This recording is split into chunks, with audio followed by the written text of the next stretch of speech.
Hello everyone. Last class में अपन ने series start की थी, तो आज उसी को कंटिन्यू करेंगे बेटा। देखो, लास्ट क्लास में अपन ने क्या क्या पढ़ लिया था कि अपने पास में अगर summation n C r r zero से लेके एन है तो ये वाली वैल्यू क्या आती थी, 2 पावर n। इसी तरीके से समेशन आर जीरो से लेके एन सी आर -1 की पावर आर है तो ये जीरो आता था। ठीक है बेटा, ये बताया था n C zero plus n C one plus n C two, इस तरीके से एन सी एन तक ये वाली वैल्यू क्या आती थी, 2 पावर n। ये वाली value n C zero minus n C one plus n C two minus n C three, इस तरीके से अल्टरनेट आता था। ठीक है ना, प्लस लास्ट में -1 की power n n C n, ये आ जाएगा और ये जीरो आया था। फिर इन दोनों से अपन ने दो सीरीज और लिखी थी, जैसे n C zero plus n C two plus n C four, इस तरीके से। तो ये आया था 2 की पावर n-1। और ऐसी n C one plus n C three plus n C five, इस तरीके से लिखा था बेटा, ये भी क्या आया था, 2 की पावर n-1। तो यहाँ तक अपन पढ़ चुके थे। ठीक है ना, अब देखो इसी को आगे अप्लाई करके देखेंगे क्वेश्चंस में। जैसे एक सिंपल से एग्जांपल से स्टार्ट करता हूँ बेटा। जैसे एग्जांपल नंबर 1 है मेरे पास, summation R r-1 N C R जा रहा है 0 से लेके n। ठीक है, इसकी वैल्यू बतानी बेटा। अब देखो, पहले तो मैं क्या कर रहा हूँ कि डायरेक्टली समेशन फॉर्मेट में, लेकिन ऐसा मिलेगा नहीं बेटा। अपन को कॉम्पैक्ट फॉर्म में नहीं मिलेगा, अपन को नंबर्स लिखे होंगे 1 into 2 into n C zero, 2 into 3 into n C one, ऐसे। तो अपन को पहले कन्वर्ट करना पड़ेगा, तो अभी तो मैं लिख रहा हूँ।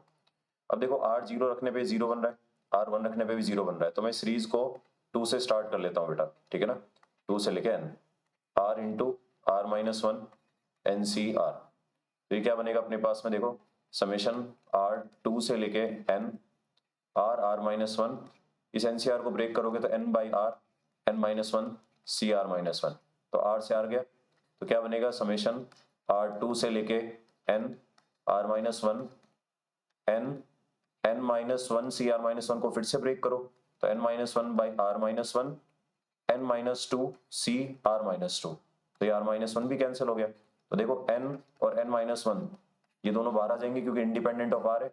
r2 से लेके n आ गया, n-2 cr-2। अब अगर इस टर्म को देखें बेटा, ये तो फर्स्ट वाले फॉर्मूले जैसा है, इसके जैसा, तो उसमें n था, यहाँ पे n-2 है, तो उसी तरीके से अपन लिख सकते हैं कि ये 2 की पावर n-2 बनेगा। देख सकते हो c0 c1 c2 सब आ जाएगा बेटा। अब देखो, ये एक्चुअली ऐसा आता है, क्यों बता दिया था। अगर इसको देखें कि n-1 आगे क्यों आया, तो इसको देखो बेटा, एक्चुअली है क्या ये। अगर इस सीरीज को ढंग से देखें, अपन r को 0 रखें तो 0 बनेगा, r को 1 रखें तो भी 0, 2 रखो, 2 रखने में क्या बनेगा, 2 इंटू 1।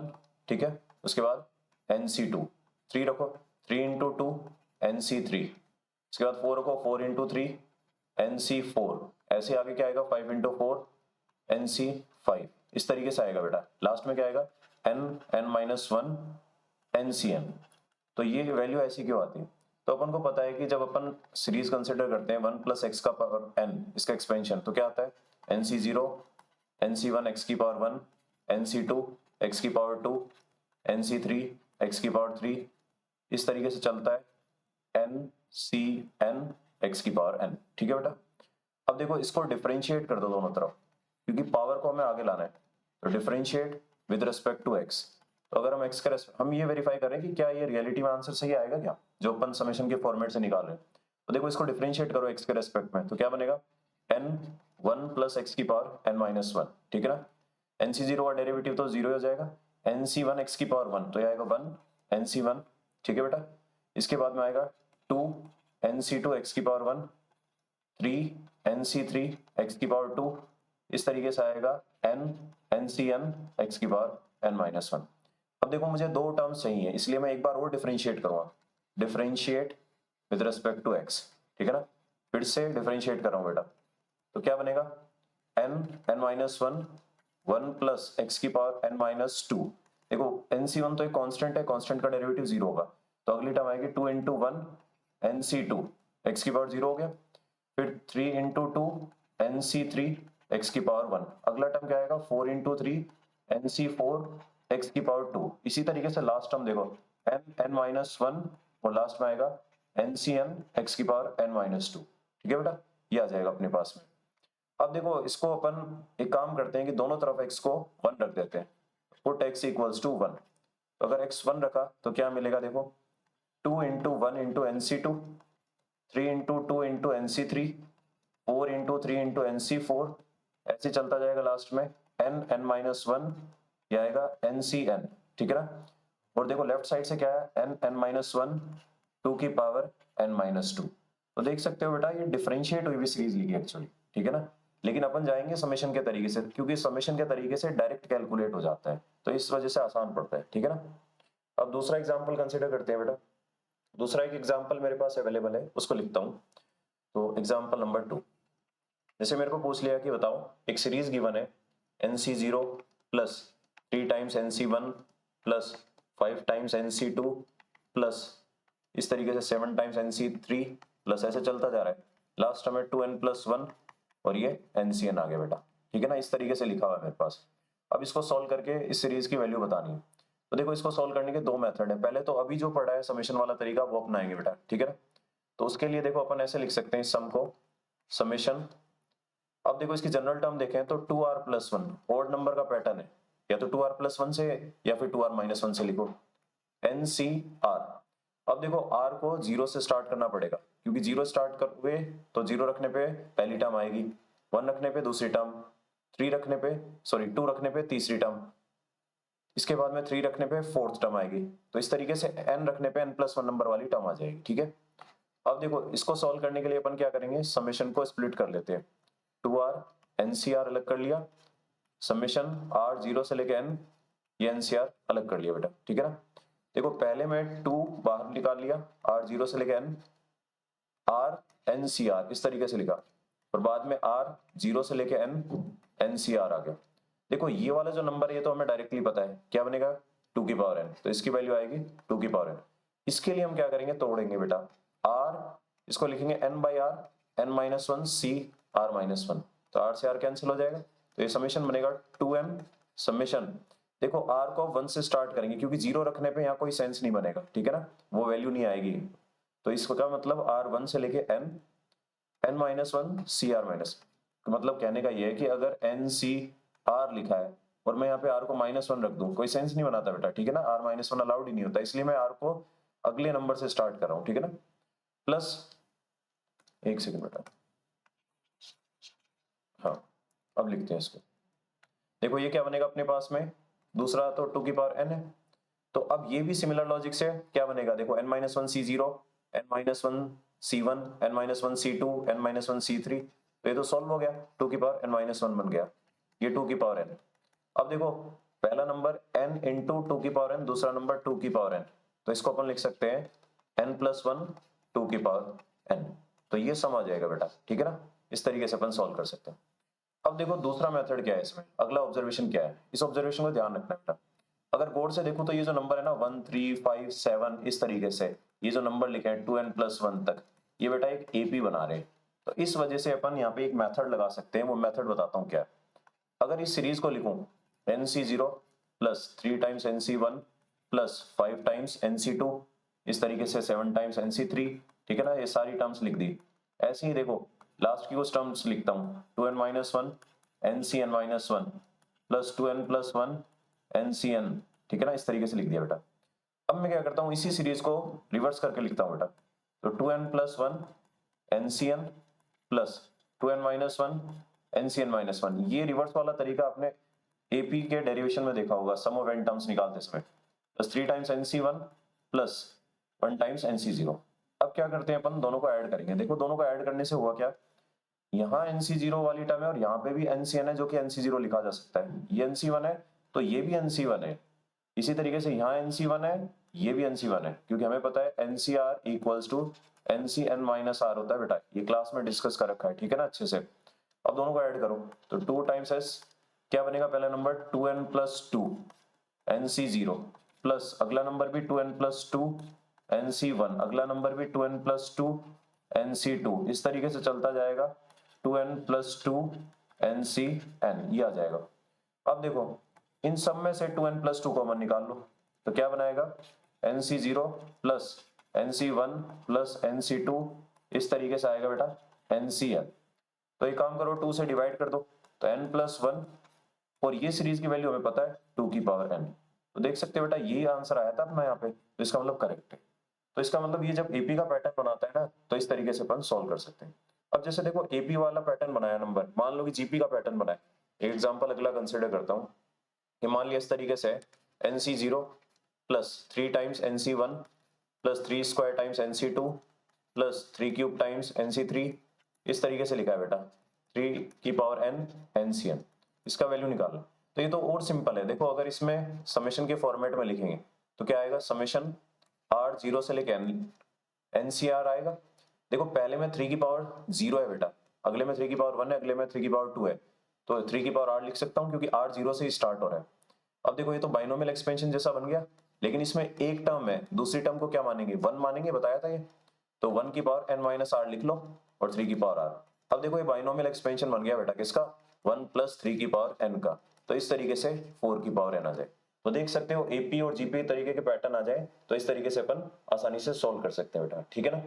इसके और कुछ क्वेश्चंस कर लेते हैं बेटा, कि मान लिया कि मेरे पास में एक जेईई मेंस का क्वेश्चन है जो 2019 में आया हुआ है, उसी को सॉल्व करते हैं।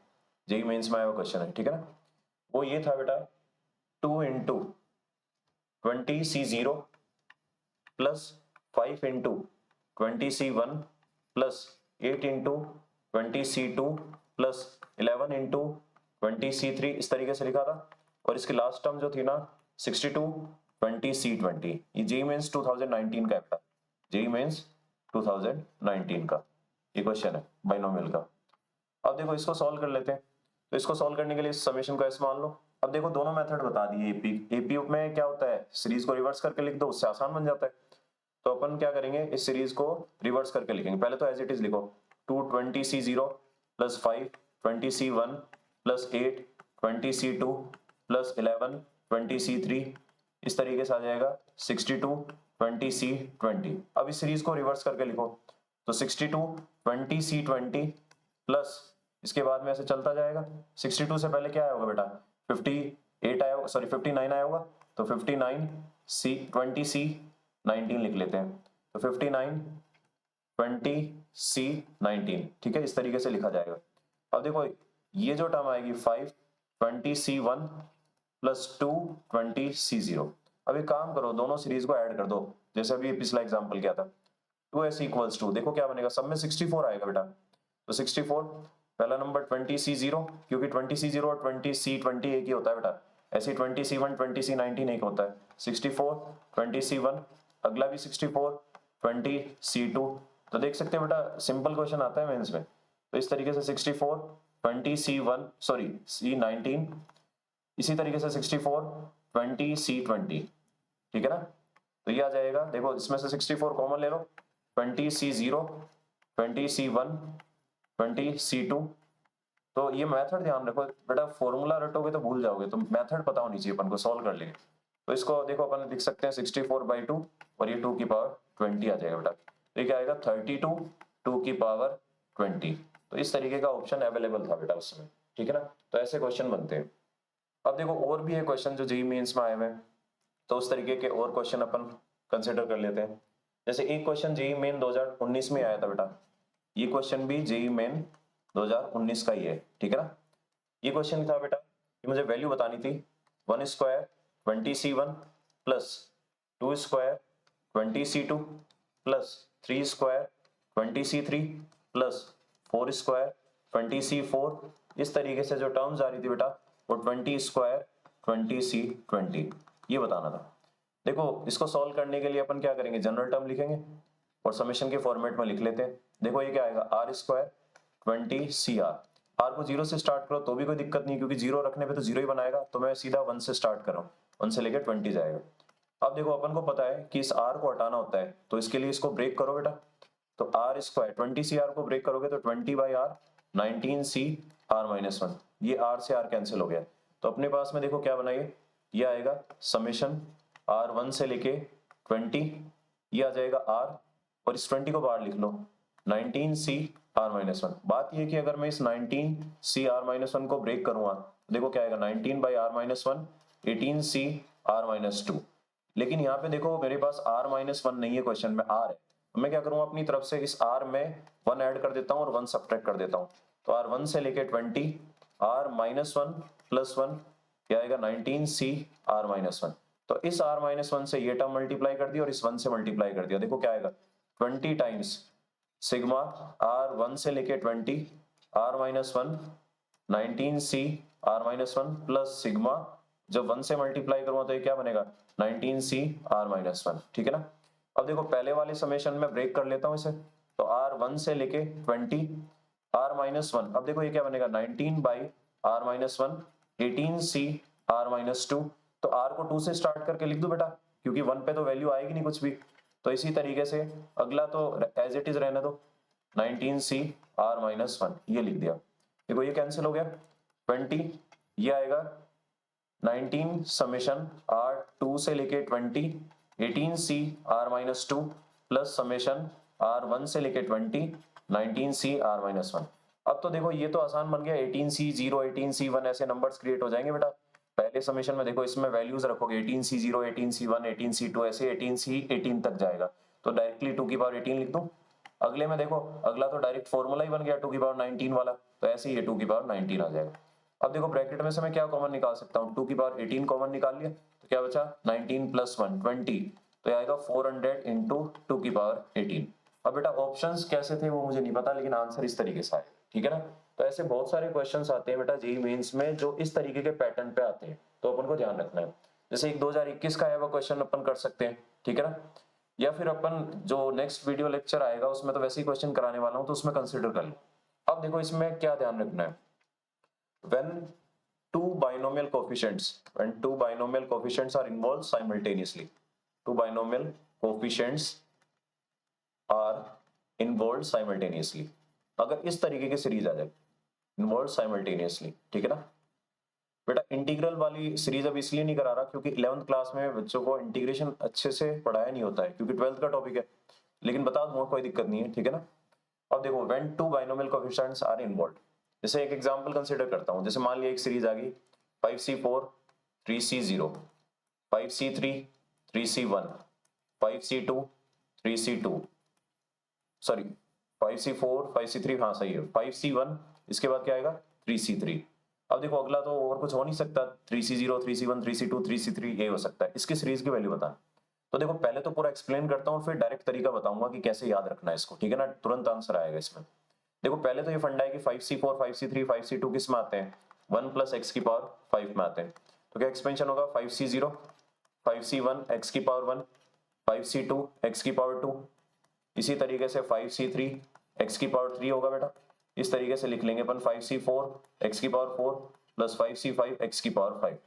अब देखो जो अगला है 1 प्लस एक्स की पावर 3 कंसिडर करेंगे, क्योंकि 3c0 वाली टर्म भी है, 3c0 3c1 एक्स की पावर 1 3c2 एक्स की पावर 2, इसी तरीके से 3c3 एक्स की पावर 3। अब देखो ये जो दो टर्म्स है ना अपने पास, एक तो ये बाइनोमियल एक्सपेंशन ये बाइनोमियल एक्सपेंशन, इक्वेशन 1 और इक्वेशन 2 को अपन मल्टीप्लाई कर देते हैं बेटा। तो देखो क्या मिलेगा अपने को अगर मल्टीप्लाई किया अपन ने, तो ये आएगा 1 प्लस एक्स की पावर 8, ये आ गया। अब देखो राइट साइड में बहुत सारी टर्म्स आएंगी, लेकिन सारी टर्म्स लिखने की जरूरत नहीं है बेटा, अपन को ये वाली टर्म चाहिए कि ये देखो कि अपन को ये कहां पे मिल सकता है, ठीक है ना। 5c4 3c0, देखो 5c4 उठाओ पहले, सबसे पहले 5c4 यहाँ पे और 3c0 यहाँ पे बेटा, ठीक है ना। तो मैं बाकी टर्म्स नहीं लिख रहा, मैं सिर्फ इस टर्म को लिख रहा हूँ 5c4 एक्स पावर 4 और इसके साथ 3c0 आ गया, ठीक है ना 3c0।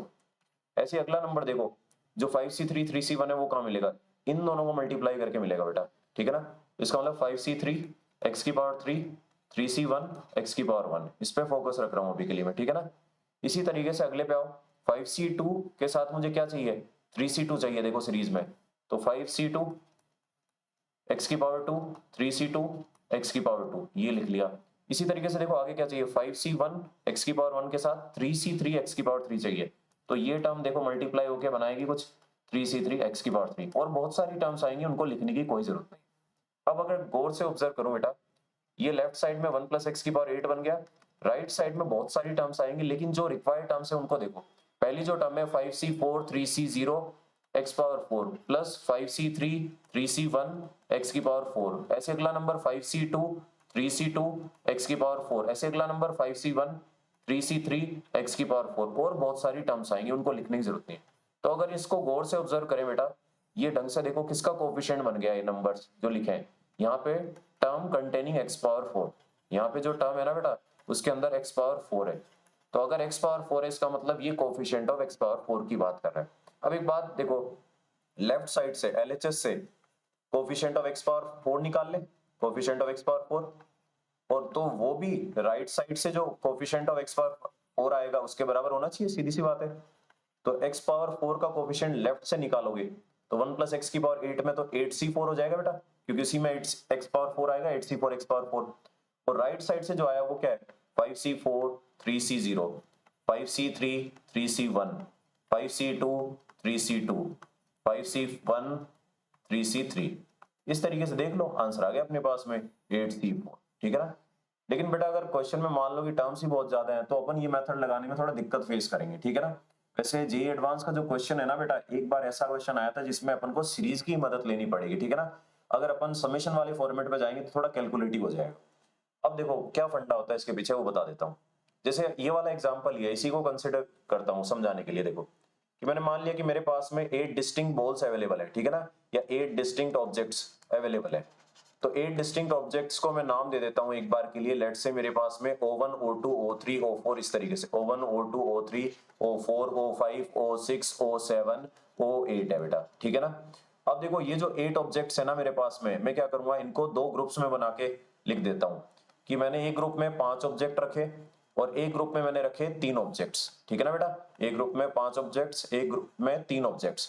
अगर मैं तुमसे पूछता कि बताओ कि इन 8 में से कोई 3 सेलेक्ट करने हैं मेरे को, तो क्या बोलते 8c3। मैं बोलता कि इन 8 में से मेरे को 4 सेलेक्ट करने हैं, तो क्या बोलते 8c4। अगर मैं पूछूं कि number of ways to select, number of ways to select 4 objects, to select 4 objects out of these available 8, तो क्या बोलते बेटा 8c4। तो इसका मतलब आंसर 8c4 आना चाहिए था।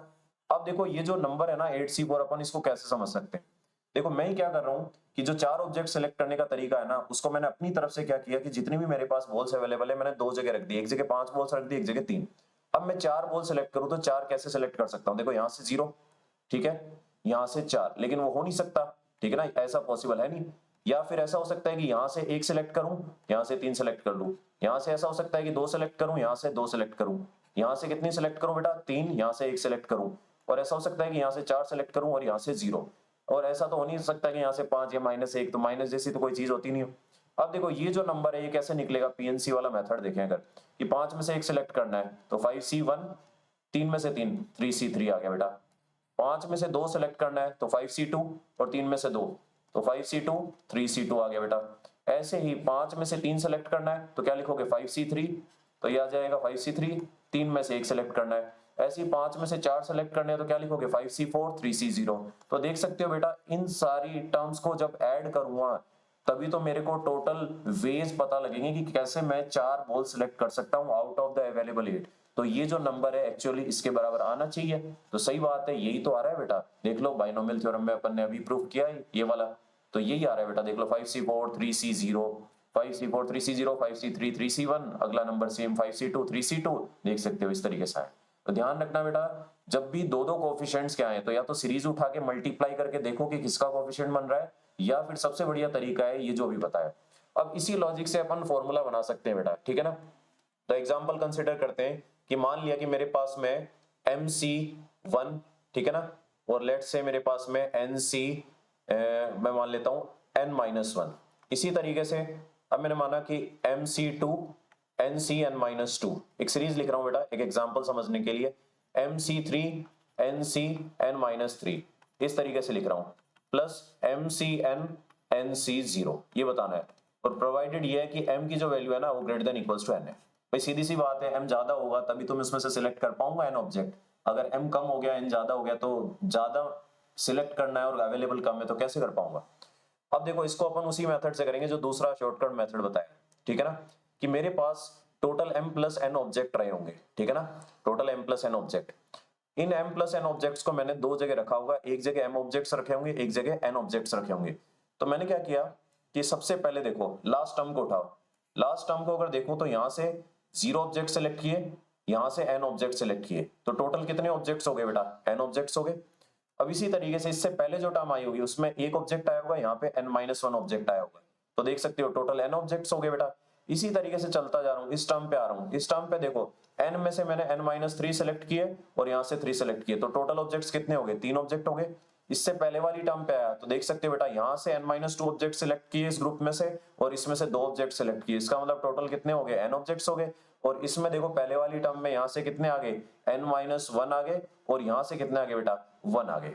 ठीक है, अब बात ये है कि बेटा देखो यहाँ पे NCn-1 लिख दिया, तो कोई ये भी तो बोल सकता था कि यहाँ से n ऑब्जेक्ट्स निकालो और यहाँ से 0 निकालो, वो कहाँ गया। तो यही बात समझानी है बेटा, हो सकता है कि क्वेश्चन में कोई टर्म मिसिंग हो, ध्यान रखना टर्म्स मिसिंग हो सकती है, ठीक है ना, टर्म्स मिसिंग है यहाँ पे, तो ये अपन को क्वेश्चन में ध्यान रखना होता है। जो टर्म मिसिंग है अपनी तरफ से ऐड करो और अपनी तरफ से सब्ट्रैक्ट करो। तो कौन सी टर्म मिसिंग है, ये वाली टर्म मिसिंग है, तो इस टर्म को ऐड करके मैं पूरी सीरीज बना दूंगा। तो देखो ये टर्म कौन सी हो जाएगी बेटा, ये हो जाएगी MC0 NCn, फिर पूरी सीरीज बन जाएगी MC1 NCn-1, इसके बाद में MC2 NCn-2, इस तरीके से क्या आ जाएगा बेटा अपने पास MCn NC0। अब ये देखो टोटल अपन को आइडिया लग गया है कि अपने पास m+n बॉल्स थी जिसमें से मैंने n बॉल्स निकाली है, दो अलग अलग जगह ग्रुप बना के रख दिया था मैंने टोटल बॉल्स को। तो इसका मतलब इसका आंसर क्या आना चाहिए, कायदे से m+n Cn आना चाहिए, ठीक है ना बेटा, ये आ जाएगा इसमें आंसर। लेकिन इसमें देखो एक बात ध्यान रखो कि मैंने अपनी तरफ से ये वाली टर्म ऐड की है, तो इस टर्म को मैं अपनी तरफ से सब्ट्रैक्ट भी तो करूंगा बेटा, तो इसलिए माइनस लिखना पड़ेगा MC0 NCn। मुझे पता है MC0 की भी वैल्यू 1 होती है और NCn की भी वैल्यू 1 होती है, तो इसको 1 को सब्ट्रैक्ट भी करना पड़ेगा। तो ये जल्दीबाजी में गलती हो जाती है बेटा, इसको ध्यान रखना, ठीक है ना। अब देखो यहाँ से एक फॉर्मूला बन के आता है जो बुक्स में लिखा होता है, तो उस फॉर्मूले को डिस्कस कर लेता हूँ बेटा, ठीक है ना। कि कभी ऐसा आ जाए NC0 का स्क्वायर प्लस NC1 का स्क्वायर प्लस NC2 का स्क्वायर, इस तरीके से आ जाए मेरे पास में NCn का स्क्वायर। तो एक्चुअली यही चीजें जो अभी पढ़ी है, देखते हैं बेटा, इसका फॉर्मूला आता है 2NCn, इसको याद रखना है बेटा, ठीक है ना, हो सकता है कि कभी डायरेक्टली यूज हो जाए, इसलिए इसको याद रख सकते हो। अब देखो सॉल्व कैसे करेंगे इसको, भाई जो लिखा है उसको एक बार NC0 ऐसे लिख लो, NC1 ऐसे लिख लिया, NC2 ऐसे लिख लिया, इसी तरीके से बेटा क्या चलेगा, NCn और NCn चलेगा, ऐसे लिख लो एक बार के लिए। देखो अब क्या करो, किसी एक कोफिशिएंट को चेंज करके लिखो ताकि थोड़ा समझ में आए। दूसरे वाले कोफिशिएंट को चेंज कर रहा हूं, NCn लिख लिया NC0 को, ऐसे ही NC1 को लिखा NCn-1, ऐसे ही अगले को लिखा NCn-2, तो लास्ट वाले को लिखना पड़ेगा NCn NC0। देखो बेटा पहले वाले में कह रहा है कि इसमें से 0 बॉल सिलेक्ट की, इसमें से n, अगले में कह रहा है इसमें से 1 बॉल सिलेक्ट की, इसमें से n-1, इसमें कह रहा है कि इसमें से 2 बॉल सिलेक्ट की, इसमें n-2, और ये कह रहा है कि इसमें से n बॉल सिलेक्ट की, इसमें से 0। तो हर बार टोटल n बॉल सिलेक्ट हो रही है, तो इसका मतलब ये हो गया कि मेरे पास टोटल 2n ऑब्जेक्ट्स रहे होंगे बेटा, ठीक है ना। उनको मैंने दो जगह रखा होगा, एक जगह n एक जगह n, फिर क्या किया होगा, इसमें से 0 सेलेक्ट किया, इसमें से n, इसमें से 1 सेलेक्ट किया, इसमें से n-1, इसमें से 2 सेलेक्ट किया, इसमें से n-2, इस तरीके से चलता गया और लास्ट में इसमें से n और इसमें से 0। तो देख सकते हो कि हर बार कितने ऑब्जेक्ट सिलेक्ट हो रहे हैं, n ऑब्जेक्ट सिलेक्ट हो रहे हैं बेटा, कितने ऑब्जेक्ट सिलेक्ट हो रहे हैं, n ऑब्जेक्ट सिलेक्टेड। तो कुल मिला के बता रहा है कि मैं कितने तरीकों से n ऑब्जेक्ट सिलेक्ट कर सकता हूं, तो इसमें से बताओ 2NCn आ जाएगा आंसर। तो इस लॉजिक से 2NCn आ जाएगा। सीरीज वाले मेथड से करना चाहो सीरीज वाले मेथड से कर सकते हो बेटा, समझ गए आइडिया क्या है इसका। तो इस तरीके के बेटा क्वेश्चंस आते हैं, और कल जो वीडियो लेक्चर आएगा बेटा उसमें मैं 2-3 घंटे में बहुत अच्छे क्वेश्चंस कराऊंगा सीरीज के, ठीक है। थैंक यू बेटा।